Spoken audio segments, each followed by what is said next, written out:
Cette vidéo, là, que tu regardes, ajoutée à toutes nos activités sur Internet, ça représente environ 4% du CO2 mondial. Et cette consommation du numérique, elle augmente de 10% par année. Mais alors comment faire pour inverser cette tendance? C'est l'actu environnementale décryptée du mois de janvier.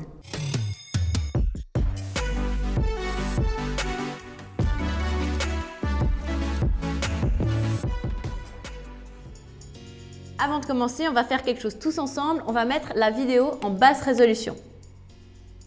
C'est bon? On y est? Depuis mi-janvier, c'est le retour du télétravail pour beaucoup de monde en Suisse. Le deuxième élément, c'est le télétravail partout où c'est possible. Et qui dit télétravail, dit des journées devant l'écran. Réunion Zoom, liste de mails à n'en plus finir, ou encore documents partagés. Et à la fin de la journée, c'est pas fini. Petite soirée Netflix ou encore petite session gaming avant d'aller se coucher. Toutes ces activités qu'on fait en ligne, sur nos téléphones, nos ordis, nos tablettes, ça a une consommation énorme.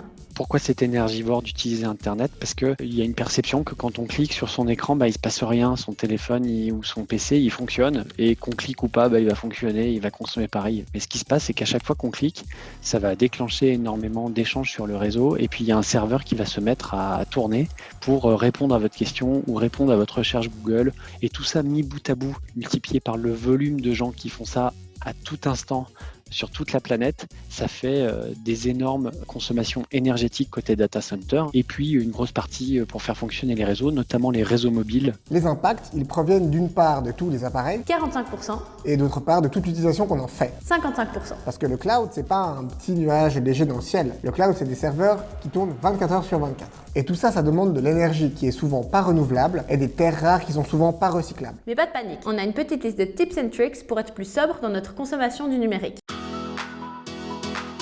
La première chose à faire, c'est de faire un petit état des lieux de tous les appareils qu'on possède. Pour l'utilisateur final, son premier levier, c'est de se questionner sur quels sont les appareils électroniques dont il a vraiment besoin pour limiter la fabrication de tout ça.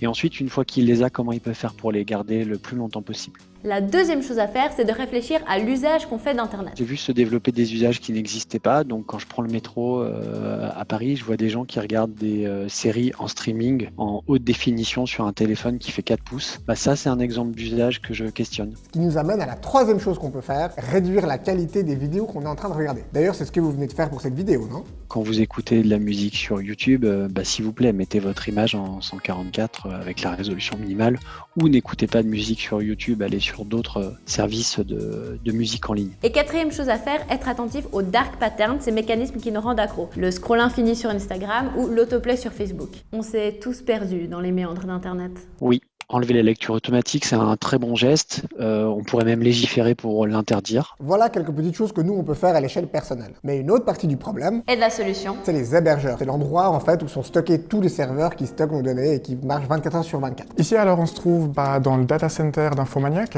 et c'est là que fonctionnent tous les serveurs qui permettent à nos clients d'accéder à leurs mails, leurs documents, leurs vidéos, leurs podcasts et tout ce qui est hébergé chez Infomaniac. Pour vous donner une petite idée, c'est des énormes salles remplies de machines qui tournent 24 heures sur 24. Donc ça consomme beaucoup d'énergie. Nous, on a fait le choix de choisir de l'énergie 100% renouvelable. Et sur ce 100%, on a 60% qui vient de la grande hydraulique, là c'est plutôt des gros barrages, et 40% d'énergie verte par des petits barrages qui vont pas affecter les cours d'eau et qui vont permettre aux poissons de circuler librement. Et ces machines-là, elles chauffent beaucoup, vraiment beaucoup. Le data center qu'on a vu ici, il a la particularité d'être uniquement refroidi avec de l'air extérieur. Donc il n'y a pas de fabrication de froid avec des climatisations. Ce qui nous permet d'avoir une efficience beaucoup plus basse que la moyenne européenne. On mesure ça avec un indicateur qui s'appelle le PUE.